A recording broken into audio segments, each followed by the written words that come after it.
Good morning, grade 9. How's your day? Before we start, let us pray. Thank you, Lord, for today. You have been good to each one of us. Please guide my students who are not here yet. May you grant us wisdom, and may your name be glorified in our class. Amen.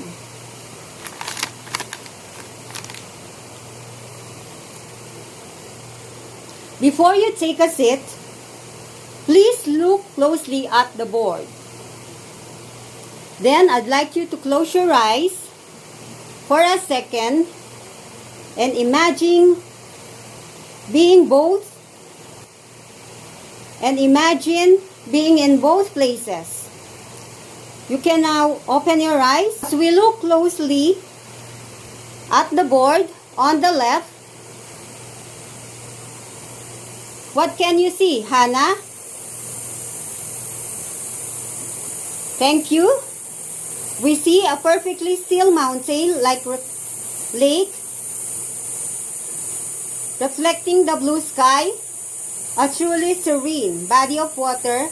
Let's call this water serene. On the right side, in the right hand, picture. What can you say, CJ? Thank you. On the right, we see an ocean during a massive storm with crashing waves, dark clouds and chaos. Let's call this water turbulent. Serena, how does the turbulent sea make you feel?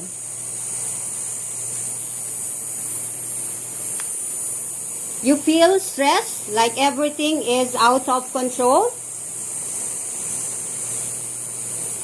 And before you take your seat, if you're emotionally state right now, what captured in one of these photos, which one would you be? You feel a bit turbulent because you're nervous about the lesson, but at the same time, serene because you are excited and you learned something new today. Thank you. Thank you for that honesty, Charina. And Hannah, what about the serene? What about the serene lake? Calm and peaceful. Spot on.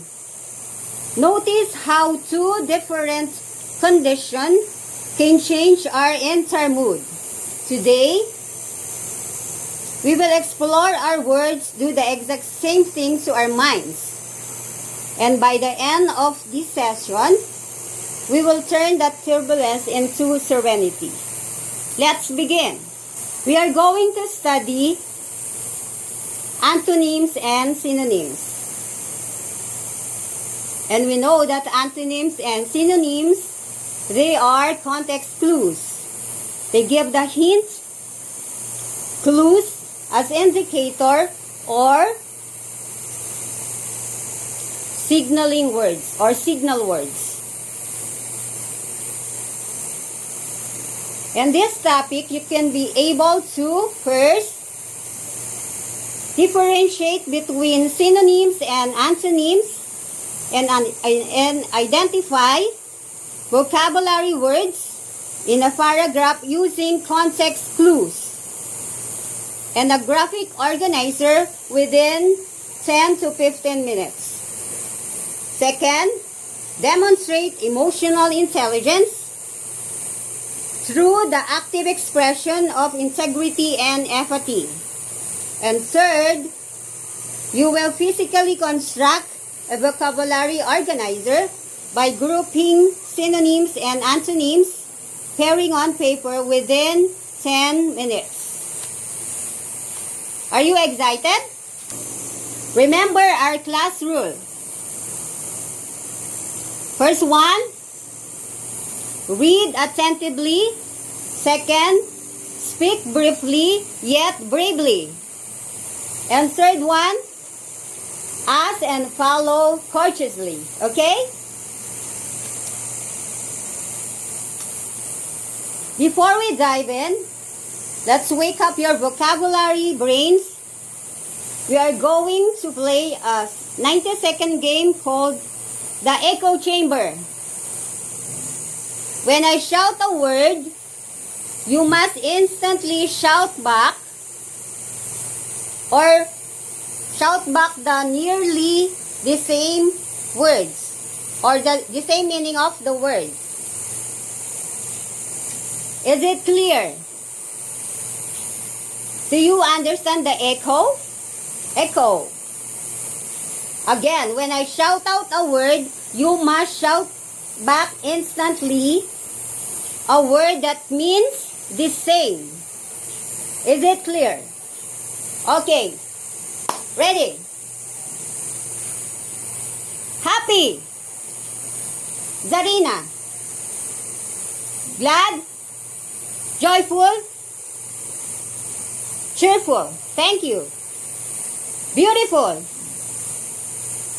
Precious. Gorgeous. BJ. Stunning. MJ. Lovely. Very good. Get it. Now, let's flip up the switch. When I shout out a word, you must shout back the exact opposite before the same meaning. Now, the contrast. The antonyms, the opposite meaning of the word. Get it? Am I so fast? Are you coping, students? Ready? Huge. Small. Tiny. Little. Is there any other answer? Thank you. Thank you for your cooperation. Perfectly done. You already know how to find perfectly done. You are already know how to find matching meanings and opposing meanings. As we observe in our drill, synonyms are words with identical or similar meaning. And there is what we call three primary classification of synonyms. The first one, absolute synonyms or perfect synonyms. Words that hold exactly the same meaning and can be swapped interchangeably in any sentence without changing the intended message. Example, begin and commence. The same, identical. Lawyer, attorney. Drink, beverage. And the second one, near synonyms, or what we call flesionym. Near synonym or flesionym. Words that share a similar meaning but have slightly different shades of definition or intensity. Words that have similar meaning but have slightly different shades of definition or intensity. Words that share similar meaning but have slightly different shades of intensity. For example, happy, ecstatic, happy, big, enormous. And the third one is contextual synonyms. Words that act as synonym only when used in speech situation or environment. Example, fast, speed. Fast, stuck securely. Fast, stuck securely. It's just like just like a nonce word. Words that occasionally use. That's the contextual synonyms. You get it? Thank you. So, as we all know, antonyms are words with opposite. Antonyms is opposite, against. Not like synonyms, the same or identical, whereas antonym is opposite meaning. They are primarily divided into three classifications. The first classification is gradable antonyms. This exists on a continuous spectrum or scale. Example, hot, cold, big, small, happy, sad. And the second one, complementary antonyms, also known as binary antonyms. These represent an absolute either and or relationship. Also known as binary antonyms, this represents an absolute either or relationship. Example, dead, alive, on, off, true or false. And the third one is relational or converse. And the third one is relational or converse. These are pairs of words that describe a reciprocal relationship. From one opposite perspective, one word cannot exist without the other, but the roles they communicate are reversed. Okay? Example of this, teacher, student, buy, sell, employer, employee. Do you have questions? And today, we'll look at new vocabulary, shape character. According to David Osavel, a famous psychologist, says, learning is meaningful only when it connects to our lives and values. According to David Osavel, a famous psychologist, says, learning is meaningful only when it connects to our lives and values. Learning is meaningful. Learning is meaningful only when it connects to our lives and values. This time around, let's look at the sentence. Sentence number 1.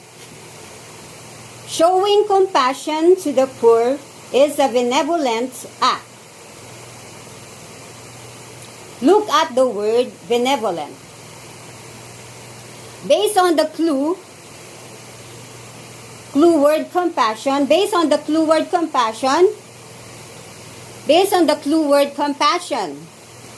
what do you think benevolence means, Precious? Does it mean doing kind? Are you not sure with your answer? Because at the end of yours, are you not sure with your answer, Precious? Because at the end of your sentence, you're just like asking me. Okay. Exactly. Brilliant deduction, Precious. Does it mean doing something kind? Benevolence and compassion are synonyms. They both highlight the value of kindness. Now, we understand the definition of benevolence is tied directly to the concept of kindness and charity anchoring academic vocabulary to meaningful human values. Now let's look at sentence number 2. Instead of being deceitful, we must practice honesty. Notice the phrase instead of. It tells us a contrast is happening. Instead of. Remember, the antonyms and synonyms is signaling words, just like instead of.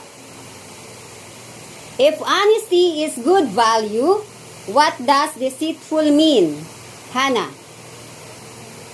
It means lying or being a fake friend. Absolutely. Absolutely, Hannah. You're right. Deceitful is exactly opposite of honesty.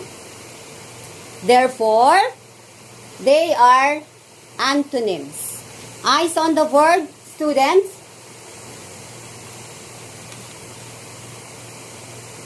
A word bridge and a seesaw. To keep from mixing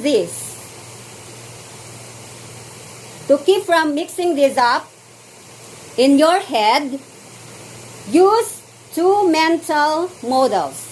Think of synonyms as a word bridge. Think of synonyms as a word bridge. In my left side, it connects two different words because they carry the exact same weight and direction of meaning. Direction of meaning. And the other side, think of antonyms as a seesaw. This one is, what do you call? Word bridge as a synonyms. The other side, antonyms as seesaw. Good. You are listening. For one side up. By the way, are you familiar with the seesaw? Gen Z, are you familiar with the seesaw, beloved? Okay. Every student's familiar. Okay, that's good. So for one side to go up from the other, one must go down. Just like seesaw. One is up and one is down. They balance each other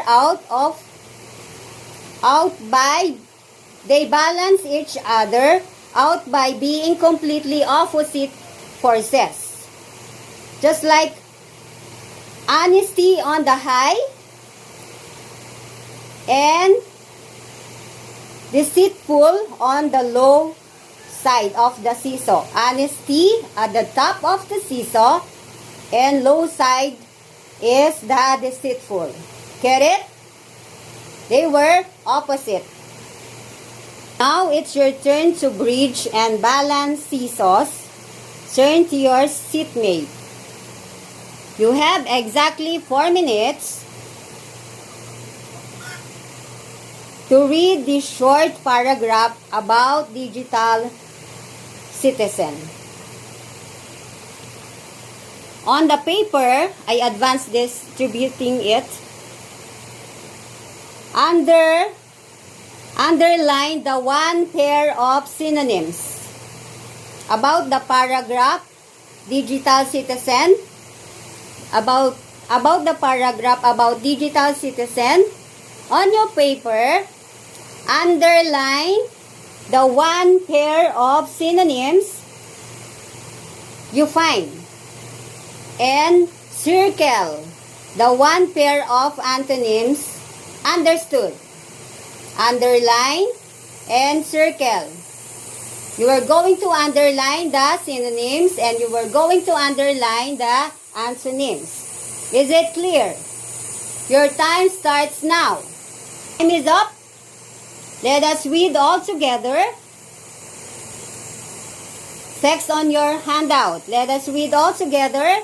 In the digital world, we must remain resolute and unwavering in protecting our private data. While some online spaces promote harmony, others breed malicious conflict. We must choose wisely. 2. MJ and CJ. Give me the pair of synonyms you underline on your handout. What do you find? You found resolute and unwavering. Outstanding. You earn 5 vocabulary. You earn outstanding. You earn 5 vocabulary points for your team. Those words are synonyms, meaning determine. How about the group 5? Precious and Hannah. Give me the antonyms you found. You choose harmony and resolute.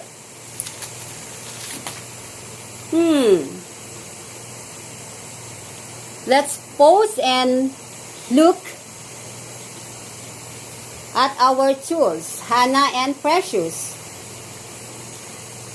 Let's put the harmony and resolute on seesaw. Remember? The seesaw. Okay? If harmony means peace. Again, if harmony means peace, is being determined the exact opposite of peace? What do you think, Precious and Hannah? Okay. Brilliant course, Hannah and Precious. Look at the harmony. Brilliant course, Hannah and Precious.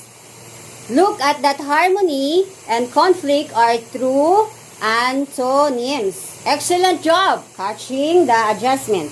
Excellent job, Hannah and Precious, catching that adjustment. Okay, this time around, group yourself into 4. Or everybody. Okay, no absent this time around.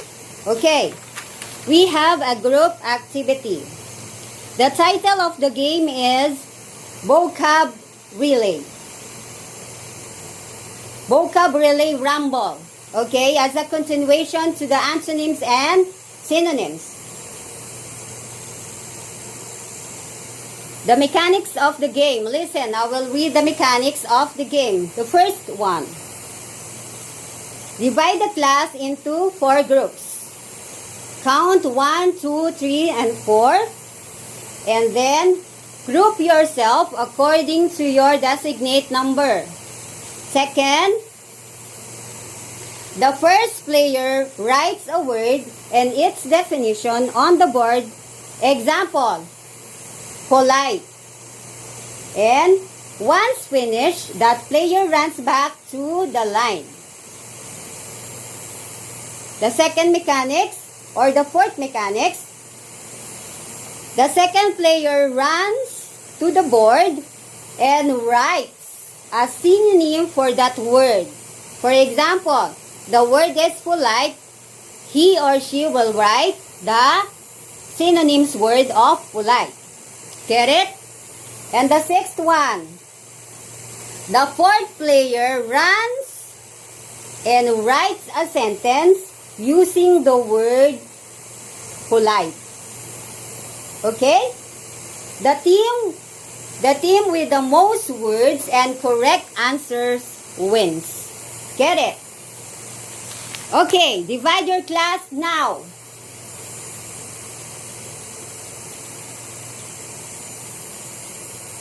Time is up.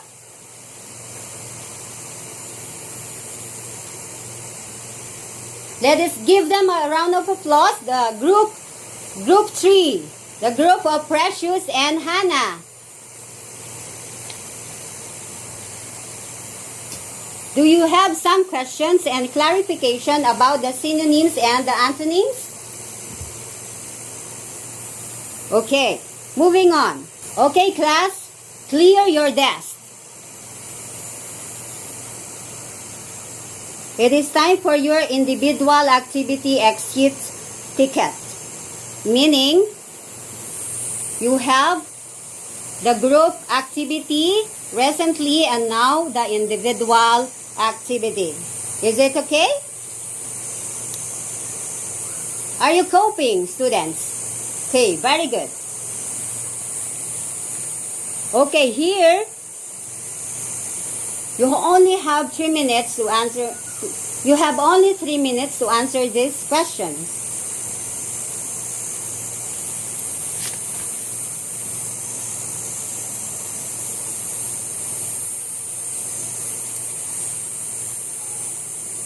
Your 3 minutes starts now.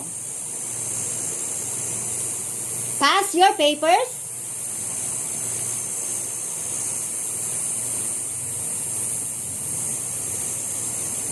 As you walk out today, remember the words you choose. As you walk out today, remember the words you choose: build bridges or create seesaw. Just like our illustration, the word bridge rather, and the seesaw. Remember, the bridge word is like synonyms: connecting, equal, the same meaning of the word. Whereas the seesaw is opposite meaning, but they balance according to their, like the seesaw. They are opposite direction, but they balance if they were going to an opposite direction. Remember that.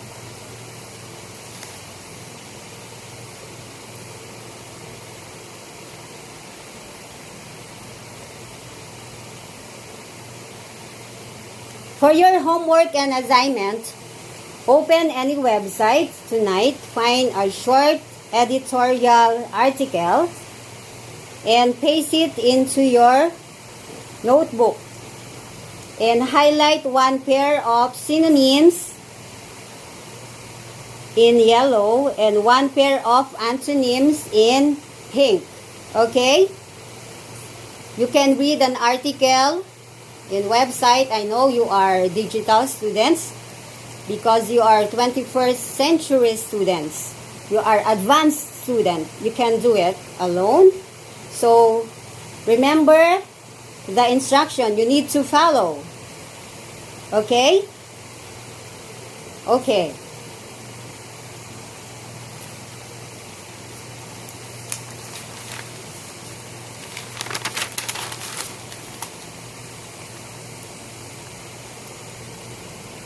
Do you have any questions or clarification or anything?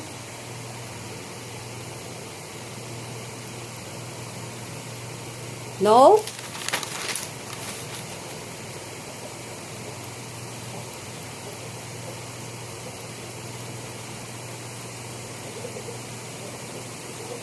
Did you learn anything in our lesson today? Okay, thank you. Before we end our class, let us end with prayer. Thank you, Lord, for this day. May they have clearly learned the lesson for today. Keep us safe on our way home, and may we be instruments of knowledge at all times. Amen.